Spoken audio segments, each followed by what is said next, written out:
Hey everyone, Jeff Teague here. I'm going to show you the coolest gadgets, gizmos, features, technology, safety, quirks, and features of the all-new 2024 Mazda CX-90. Yes, we're at the park today in Raleigh, North Carolina.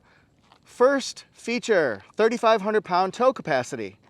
This is the CX-90 plug-in hybrid electric vehicle. There are 3 different trim levels, and it goes from the high 40s, just about 50, all the way up to just under 60,000 for those 3 trim levels.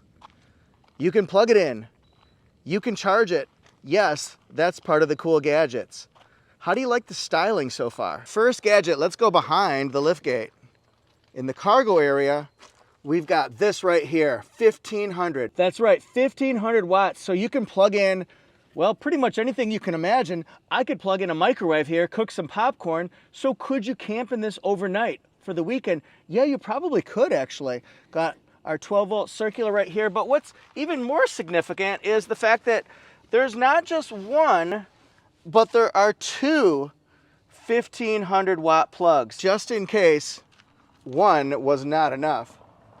And it's on. The next thing we're gonna have to talk about is the elephant in the room, the 26-mile elephant. Yes, on the driver's side, you can fill it with gasoline. You can fill it on the passenger side with electricity, level 1 or level 2 chargers. So we're going to the back underneath the floorboard. Got an included level 1 charger. Pew, pew, pew, pew. Bet my aim's better than a stormtrooper. Choom, choom, choom. Here we go. Chewy, we're getting her to the Falcon. All right, here we go. Just take this right here, plug it in. Level 1 charger, that means you plug it in at home, plug it in at work. That gives you 6 hours and 40 minutes to fully charge, and you get 26 miles of electric range. Talk about good commuting time in this full-size 3-row SUV. But if you have a level 2 charger, you can charge it in just 90 minutes. Solid. Let's go for the quick feature here. Does it have a spare tire? Well, I probably wouldn't ask you that if I didn't know the answer already. And I've got this set up so I can look underneath the floor. It does have a spare tire. Let's do something really cool that we don't get to see a lot here. We'll lift up the floorboard so we can see what's going on with the components that deal with the hybrid portion of it. If you see orange cables, the general rule is don't touch them. I'm not getting anywhere close because you could get shocked or worse. So don't do your own servicing, especially if it's got orange cables. This is a 17.8 kilowatt hour lithium ion battery.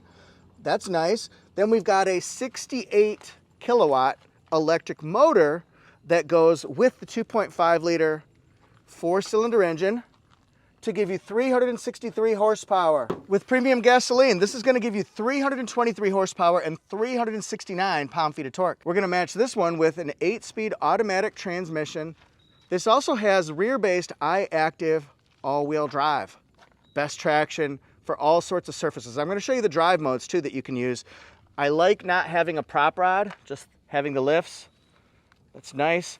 Nice big wide hood, easy to do maintenance if that's your thing. How about that chrome? I believe in subliminal messages. Well, that's interesting. Wonder what they want us to do. One feature that's great, a big convenience factor here. You got your hands full. You can walk up to this vehicle right here and hands-free kick it. You have to be about 12 to 18 inches here, about 3 inches right here. You just do a kicking motion and then it can open and it can close. And I'll just tell you, we creators, we don't know every button, feature, control, and dial. I know it looks like on camera we do, but we got to research, just like football players practice. So we've got to practice how to use this hands-free power liftgate. I could not figure it out. It says it on the window sticker, so I know it has it. I couldn't find the button, so I went to the owner's manual. 4-21, chapter 4, section 21. It says, yes, you can switch the hands-free on and off.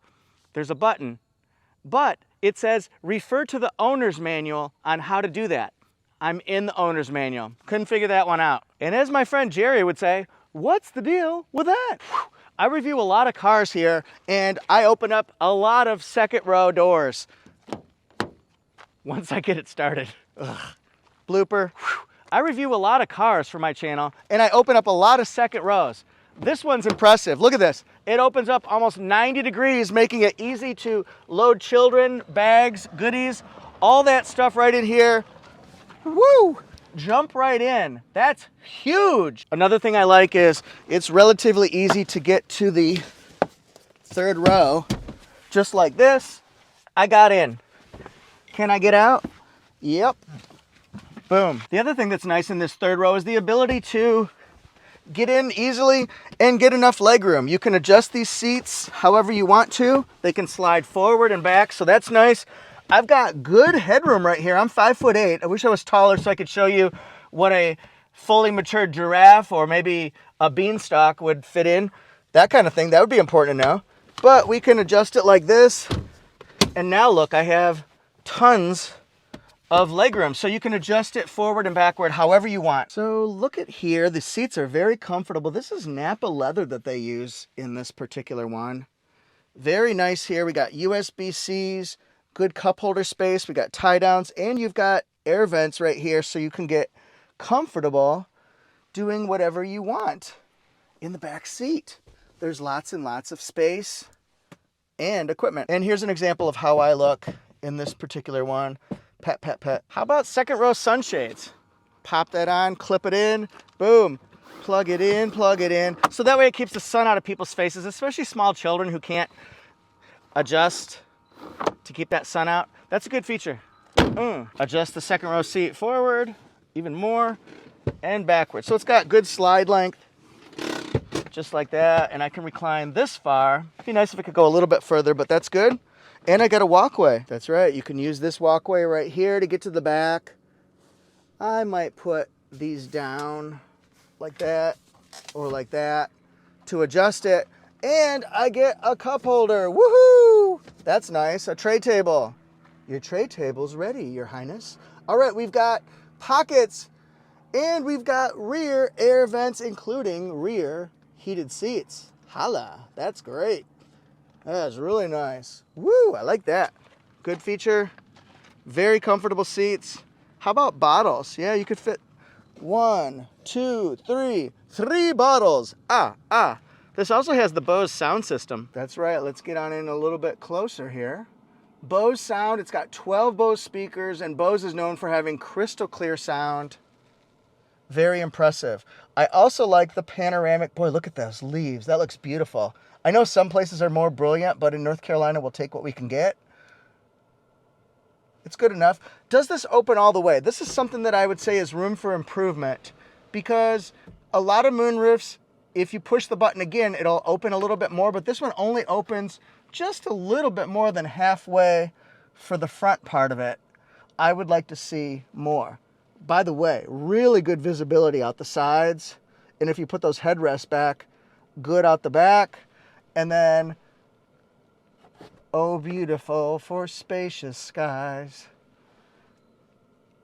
Yeah, that's nice. Real nice. I really like the seats. I find them very comfortable. It's got good side bolstering here, so it kind of doesn't wrap around you like a sports car by any means, but it gives you protection and comfort. Very nice. Nice soft touch here. This is soft touch panel. I like that. Do you like the accent piece right here? Almost like a industrial type piece. I like it.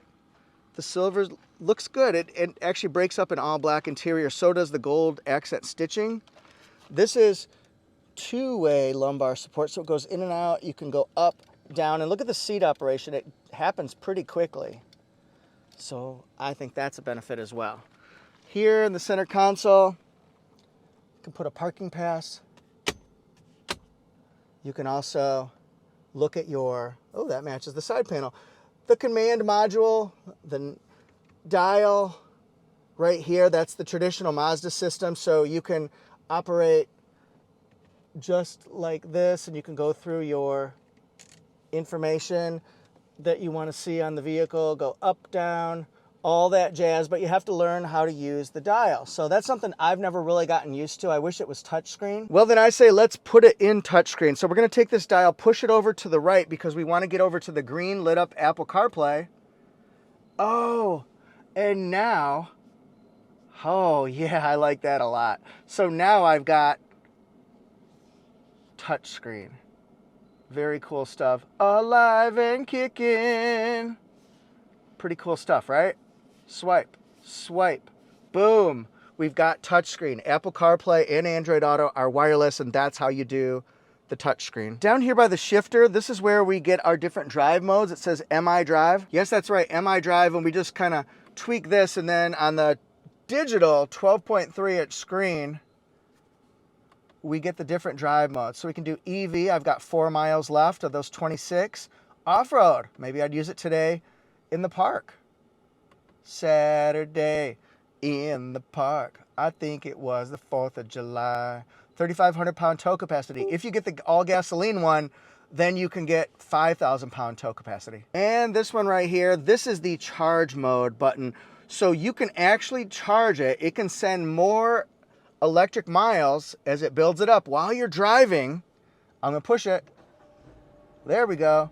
And so it'll be in the charge mode, which is that icon right there. It matches the icon on the dash down below.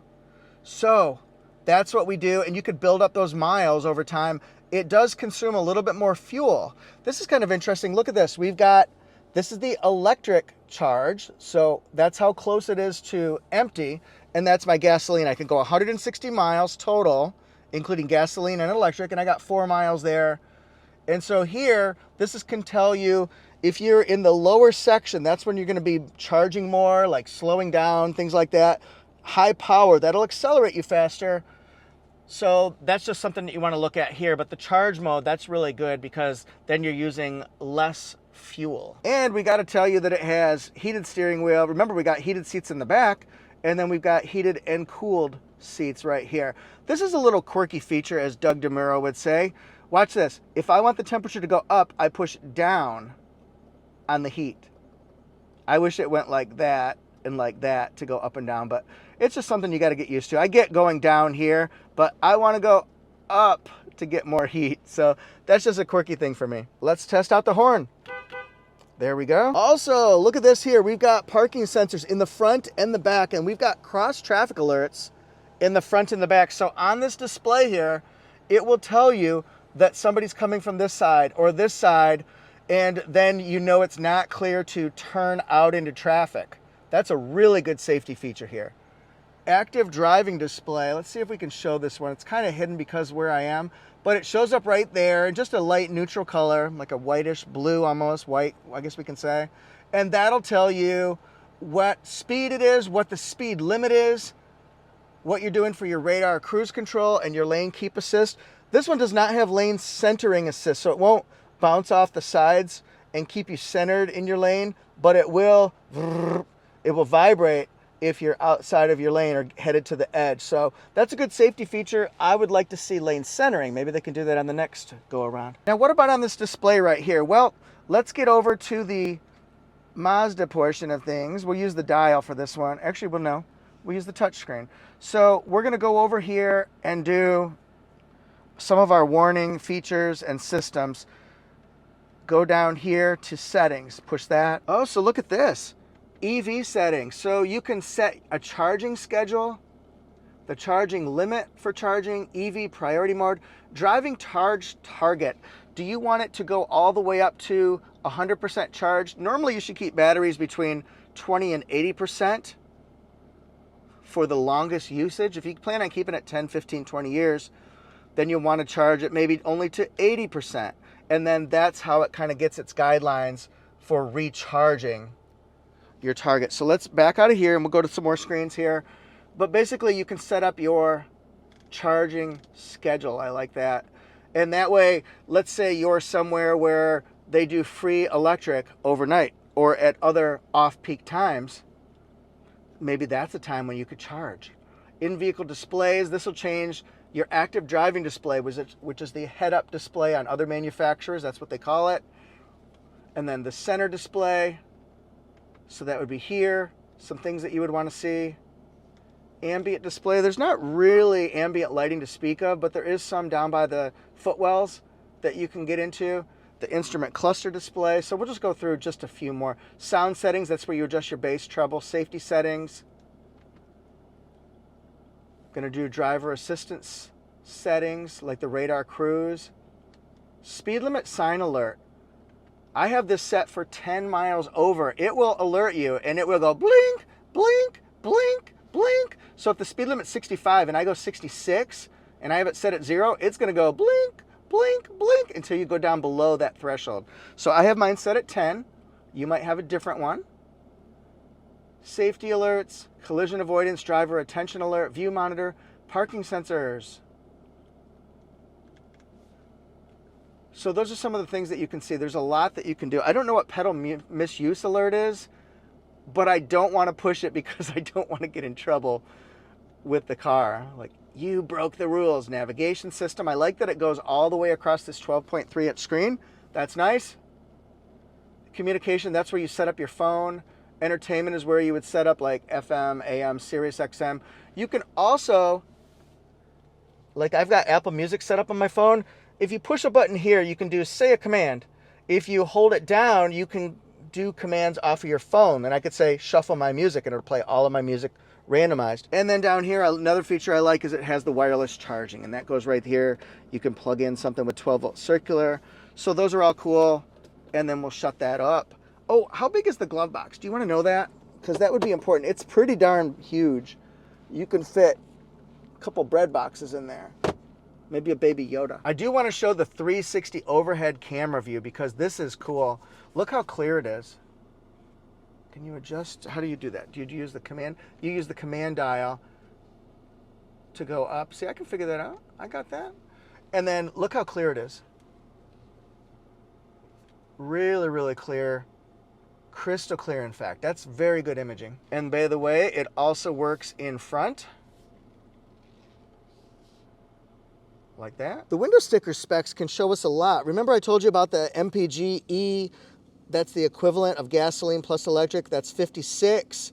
If I said 58, I'm sorry, it was 56.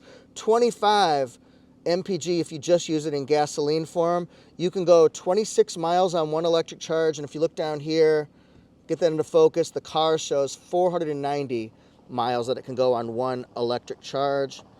Here we go. Get on over here. This is rhodium white color. Nice. And then I hope you can see some of these specs. Just look at it on your own, maybe expand it, but I'm going to try to not make it blurry for you. This one starts at $56,950 with shipping and delivery and the rhodium white charge, $58,920. So it stays under $60,000. And then look what's in this when you go to the Premium Plus. There's no charge for it, but you get all of those extra features.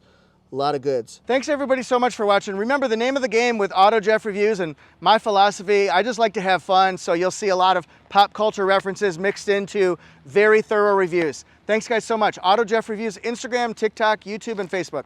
See you next time. And you might want to choose the suggested playlist and suggested videos. A lot of content. You'll learn a lot about the Mazda CX-90 or any other brand. Thanks for being part of my channel. I appreciate you guys very much. See ya.